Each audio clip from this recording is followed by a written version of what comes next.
Saudara, sejak kebijakan efisiensi anggaran dikeluarkan pertanggal 22 Januari 2025, Instruksi Presiden Republik Indonesia nomor 1 tahun 2025 tersebut menjadi sorotan banyak pihak.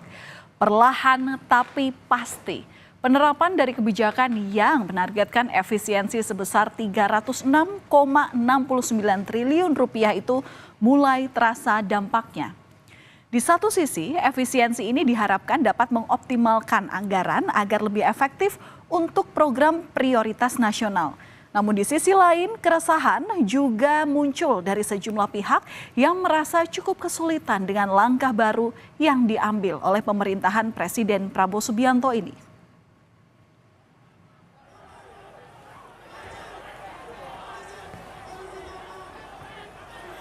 Dari kalangan mahasiswa misalnya, protes disuarakan mahasiswa dari berbagai universitas di Jawa Timur yang menyinggung perihal efisiensi anggaran pendidikan.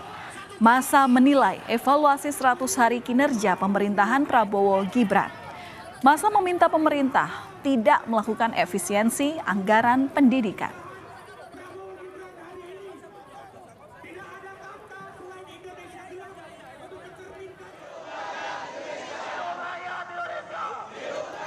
Protes keras juga disuarakan mahasiswa dari berbagai universitas di Jakarta. Mereka mengkritisi efisiensi anggaran khususnya pada pos pendidikan yang bisa berdampak pada aspek uang kuliah tunggal atau UKT, tunjangan dosen maupun tenaga pendidikan. Aksi protes terkait efisiensi anggaran pendidikan rencananya akan dilakukan selama 3 hari. Hampir seluruh lini terkena efisiensi anggaran termasuk pendidikan.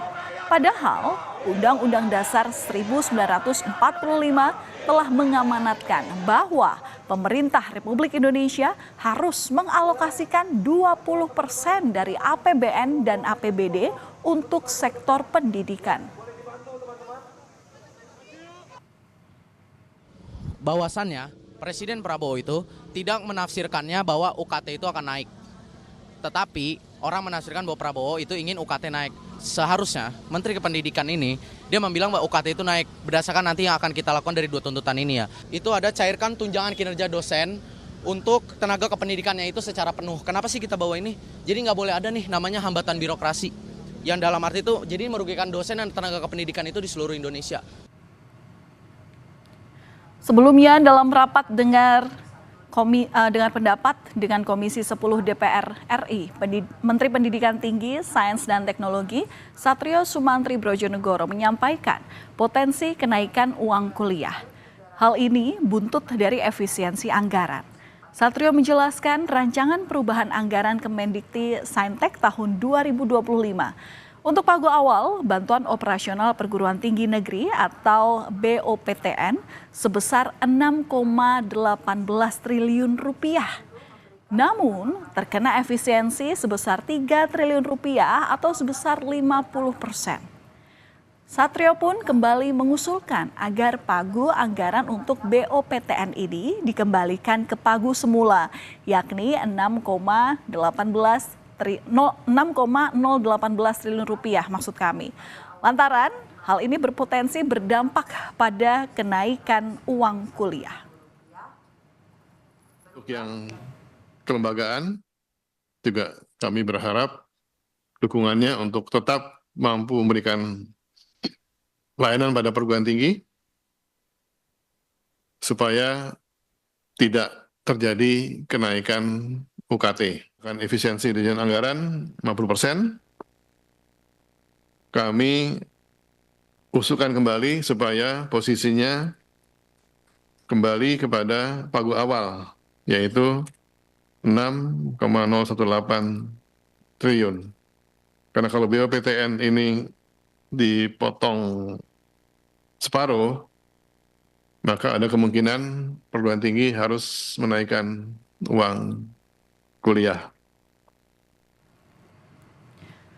Namun tak lama setelah pernyataan Menteri Pendidikan Tinggi, Sains dan Teknologi itu, Menteri Keuangan Sri Mulyani langsung melarang naiknya uang kuliah tunggal atau UKT meski ada pemangkasan anggaran pada bantuan PTN.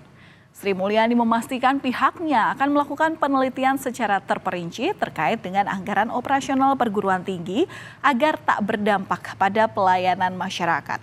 Sri Mulyani juga memastikan pemangkasan anggaran terjadi pada bantuan PTN, sedangkan anggaran beasiswa Kartu Indonesia Pintar tidak terdampak efisiensi anggaran. Mengenai atau terkait bantuan operasional pendidikan ke perguruan tinggi. Karena kriteria efisiensi kementerian lembaga yang kita lakukan menyangkut kriteria-kriteria aktivitas yaitu perjalanan dinas, seminar, ATK, peringatan dan perayaan serta kegiatan seremonial lainnya, maka perguruan tinggi akan terdampak pada item belanja tersebut. Saudara, salah satu kementerian yang paling terdampak oleh kebijakan efisiensi adalah Kementerian PUPR. Beberapa proyek infrastruktur baik yang sudah berjalan maupun yang dalam tahap perencanaan terpaksa dihentikan. Seperti proyek pengerjaan jalan di Kabupaten Sorong Selatan serta bangunan Samsat di Kabupaten Mai Barat dan Kabupaten Tambrau. Dinas Pekerjaan Umum dan Perumahan Rakyat Provinsi Papua Barat Daya mengalami efisiensi sebesar 193 miliar rupiah. Kepala Dinas Pekerjaan Umum dan Perumahan Rakyat Provinsi Papua Barat Daya, Yakobus Tandung, menyebut pengerjaan proyek tersebut terpaksa dihentikan sementara. Pihaknya masih berkoordinasi dengan beberapa pihak lain terkait dengan pembangunan ini. Informasi dari Kepala Keuangan, apa ada solusi yang harus kita lakukan sehingga kita bisa bangun, terutama bangunan yang terkait dengan PAD, misalnya Samsat di Mai Barat dan Samsat di Tambrau. Kurang lebih dana kita terpotong itu 193 miliar dari PU Provinsi, 193 miliar, termasuk dak dan juga daun. Daknya itu dak jalan dengan dak irigasi juga ada hilang. Tak hanya di lingkungan pemerintahan, efisiensi anggaran ternyata juga berdampak pada sektor swasta. Salah satunya yakni perhotelan. Pemangkasan anggaran terutama untuk kegiatan seremonial sangat dirasakan penggiat bisnis perhotelan. Di Palembang, saudara, contohnya, tingkat hunian hotel pun terjun bebas di bawah angka 50%. Pengelola hotel pun mulai was-was.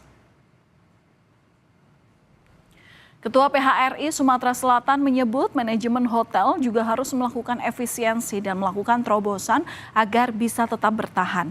Ia menegaskan jika manajemen hotel tidak bisa beradaptasi dengan kebijakan baru pemerintah, maka akan berdampak pada pemutusan kontrak karyawan. Hal ini sangat disayangkan jika terjadi, saudara. Ia berharap manajemen hotel ini tidak sampai melakukan pemutusan kontrak karyawan. PHRI kita dampaknya sangat besar, karena banyak sekali acara-acara yang dulu sudah terbooking di tahun 2024 itu banyak dibatalkan oleh pihak pemerintah. Kemudian kita tahu juga akupansi daripada hotel itu terjun bebas gitu. Di bawah 50%, sekarang sekitar 30-an sampai 40% aja. Jadi kalau kita lihat secara keseluruhan, bisnis daripada baik perhotelan maupun di restoran itu memang menurunnya cukup tajam gitu. Dari konsekuensi daripada efisiensi anggaran yang dilakukan oleh pemerintah. Dan di tengah pelaksanaan efisiensi anggaran, ramai diperbincangkan terkait anggaran baju dinas Gubernur dan Wakil Gubernur Banten. Dalam sistem informasi rencana umum pengadaan lembaga kebijakan pengadaan barang dan jasa pemerintah tahun 2025. Anggaran untuk pakaian dinas gubernur dan wakil gubernur Banten mencapai 1 miliar 15 juta rupiah. Selain pakaian dinas, Pemprov Banten juga menganggarkan untuk kendaraan dinas sebesar 5 miliar rupiah dan tempat tidur sebesar 500 juta rupiah. Sementara itu, pelaksana tugas Kepala Biro Umum dan Perlengkapan pada Sekretariat Daerah Provinsi Banten, Rina Dewianti, menyebut anggaran itu sudah dibahas dan dialokasikan jauh sebelum penetapan gubernur dan wakil gubernur terpilih. Sementara Gubernur Banten terpilih Andra Soni ini menjelaskan dirinya ini akan merevisi anggaran untuk pakaian dinas. Andra Soni menyebut akan menggunakan dana pribadi dan akan melakukan efisiensi anggaran dalam kepemimpinannya. Dinas, gubernur dan wakil gubernur itu kita bahas pada perubahan APBD 2025. Artinya jauh sebelum gubernur dan wakil gubernur terpilih ditetapkan. Ini adalah melalui mekanisme pembahasan APBD di sekitar Oktober di KPPAS ini sudah dibahas. Artinya memang itu sudah melalui pembahasan di APBD 2025. Jadi besaran terhadap pengadaan pakaian gubernur wakil gubernur ini kita sudah umumkan di dalam RUP, tetapi dalam proses pelaksanaannya tentu kita menunggu arahan dari Pak Gubernur dan Wakil Gubernur terpilih itu kita harus efisien dan efektif. Saya ingin sampaikan bahwa untuk pakaian dinas saya pelantikan hari ini, pelantikan besok, saya dengan Pak Wakil Gubernur menggunakan dana pribadi. Ya, dana pribadi karena apa? Kami belum dilantik, Pak. Kami belum bisa menggunakan. Itu pertama. Kedua, tentu ini adalah bagian dari efisiensi. Pakaian dinas itu lebih bermanfaat yang lain daripada pakaian dinas. Toh, pakaian dinas itu kan dipakai jarang-jarang ya untuk acara-acara tertentu dan masih bisa kita cover pakai dana pribadi. Untuk yang belum dibelanjakan, anggaran yang telah ditentukan oleh pemerintah Provinsi Banten sebelumnya, sebelum kami terpilih, tentu kami akan evaluasi dan yang belum terbelanjakan untuk keperluan kepala daerah dan wakil kepala daerah, itu akan kami lakukan efisiensi. Lain halnya dengan Banten, Gubernur Jawa Barat terpilih Deddy Mulyadi sebelumnya mengaku telah menyiasati instruksi Presiden dengan tentang efisiensi belanja dalam pelaksanaan PBDN dan APBD 2025. Deddy Mulyadi menghapus anggaran untuk baju dinas miliknya. Selain itu, biaya perjalanan dinas luar negeri yang dialokasikan sebesar 1,5 miliar rupiah juga dihapus. Sedangkan perjalanan dalam negerinya dipotong dari 1,8 miliar rupiah hanya menjadi 700 juta rupiah. Anggaran yang dipotong dan dihapus ini kemudian akan difokuskan untuk melakukan pembangunan serta perbaikan sarana prasarana pendidikan hingga kesehatan. Sudah melakukan perhitungan pembiayaan pembangunan di Jawa Barat, sudah mencoba menitik beratkan pada pembangunan yang menjadi kebutuhan dasar, tidak menggunakan anggaran untuk kepentingan yang tidak penting. Saya kan berikan contoh, anggaran untuk baju dinas saya dihapus, anggaran perjalanan dinas luar negeri saya 1,5 miliar nol, perjalanan dalam negeri saya hanya disisakan sekitar 700 dari 1,8. Peneliti Institute for Development of Economics and Finance atau INDEF, Abdul Manap Pulungan ini menyebut efisiensi anggaran memiliki dampak positif dan juga negatif. Dampak positifnya akan ada peningkatan efisiensi penggunaan anggaran dan lebih tepat sasaran. Pihaknya selama ini menilai banyak anggaran yang digunakan tidak tepat sasaran. Sedangkan dampak negatifnya akan mempengaruhi bisnis dan ekonomi ke depan. Pemerintah pun diminta untuk meningkatkan investasi di tengah efisiensi yang bertujuan untuk penghematan anggaran negara. Akan ada peningkatan efisiensi penggunaan anggaran dan lebih tepat sasaran karena evaluasi yang kita lakukan di Indef itu banyak sekali anggaran KL itu yang tidak tepat sasaran, terutama dari perjalanan dinas maupun rapat-rapat yang sebetulnya tidak harus di luar kantor gitu ya. Nah, dengan adanya penghematan ini kita juga ingin memberikan narasi yang baik bagi pelaku bisnis di Indonesia bahwa kita sudah melakukan penghematan perbaikan di berbagai hal agar nanti efisiensi dari pelaksanaan pekerjaan, perbaikan iklim usaha itu lebih dapat ditingkatkan. Nah, dari sisi negatif memang tadi pada akhirnya akan mempengaruhi bisnis maupun ekonomi ke depan. Saudara, kebijakan efisiensi anggaran ini memang menuai pro dan kontra karena berdampak pada banyak sektor. Efisiensi anggaran harus efektif dan dilakukan secara proporsional. Jangan sampai hanya karena alasan efisiensi anggaran, pelayanan terhadap masyarakat menjadi terganggu. Sehingga lagi-lagi masyarakat yang menjadi korban akibat kebijakan pemerintah.